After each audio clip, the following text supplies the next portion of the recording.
Hey everybody, I'm here with a quick video on Diddy and this docu-series that is currently running, produced partially by 50 Cent and someone else called Diddy, I think, or Sean Combs' The Reckoning. Well, that docu-series has everybody spinning in loops. There are so many conspiracy theories that have spun off as a result of that docu-series. It is out of control. One of the theories was that juror number 160, who was a black female, knew Diddy prior to the trial, and they was pretty much calling her a liar. They found some picture that looked like her with Diddy. They said it was her, and that was proof that she partied with him and knew him before the trial, and she pretty much lied going into the jury box. But now the real person in this picture that has been spinning around came out and said, I am not juror number 160, and that picture y'all keep showing is me. Let me share a screen so we could get more into this story,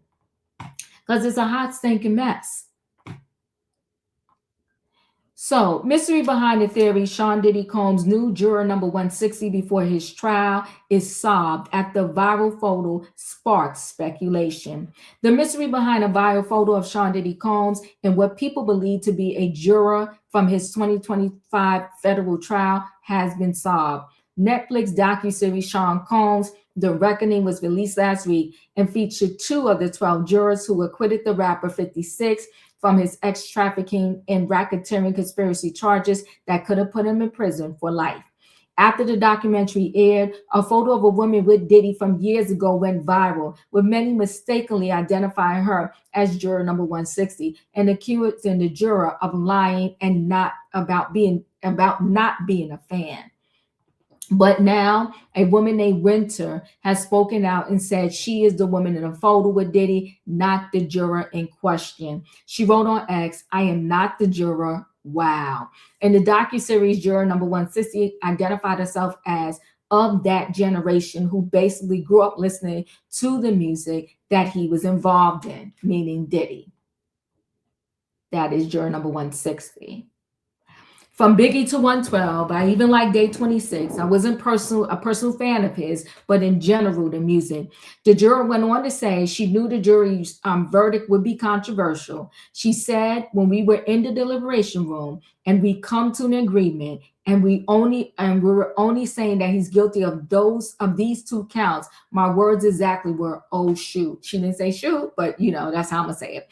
Viewers watched the series, voiced their concerns. The juror was a fan, and her decision could have been swayed by this. They wrote here, her, I'm not a fan, also her. When I was watching Making the Band, hearing her speak about that moment in court, you can tell she was fanned out by Diddy. She was unapologetically giving fan behavior in the interview. As soon as she mentioned Making the Band, her fandom was solidified for me. The series re-examines Combs' rise and fall, including explosive claims about his conduct at the height of his fame and the family dynamics behind the scenes. Combs, who was once one of the most powerful figures in entertainment, vehemently denied the trafficking charges brought against him. His legal team argued that the sexual encounters at the center of the case were consensual, though they acknowledged evidence of the DV. One of the most circulated pieces of footage in the case, surveillance video showing Combs beating and dragging his ex-girlfriend, Cassie Ventura, was cited in court. But the defense insisted the violence did not equate to sex trafficking. Jurors ultimately sided with the defense and acquitted of the more serious charges of sex trafficking and racketeering. Combs is currently serving his 50-month sentence for violating the Mann Act, 2 counts of transportation to engage in prostitution at the low-security Fort Dix Federal Correctional Institution in Fort Dix, New Jersey. He still faces more than 50 civil lawsuits accusing him of sex abuse, all of which he denied. Now, it also, just as a side note, Cassie Ventura is going through her own thing right now because one of the former sex workers has a civil suit against Cassie, and I want to say, what is his name? Clayton Howard. And apparently Cassie is avoiding being served. Now the judge has ruled in this case that you serve Cassie. You can serve Cassie, and Clayton is his own lawyer in this case. So this whole thing is messy.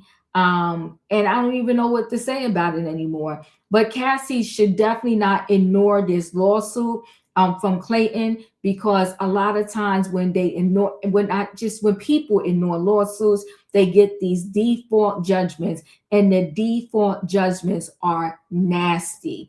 And her default judgment could end up being more than the money that she got from Diddy for her civil suit against him. So this is a hot stinking mess. We're going to stay tuned to it all. In the meantime, guys, chat with me in the comments, and when I get an opportunity, I will chat back. If you're not a subscriber, subscribe. Hit the notification bell so that every time I upload a video, you will be notified. If you are a subscriber, welcome back. Everybody, thanks for watching. Let me know your thoughts on this juror being accused of knowing Diddy prior to her even serving as a juror on the trial. Thanks for watching. Hit the like button. I'll see you in the next video.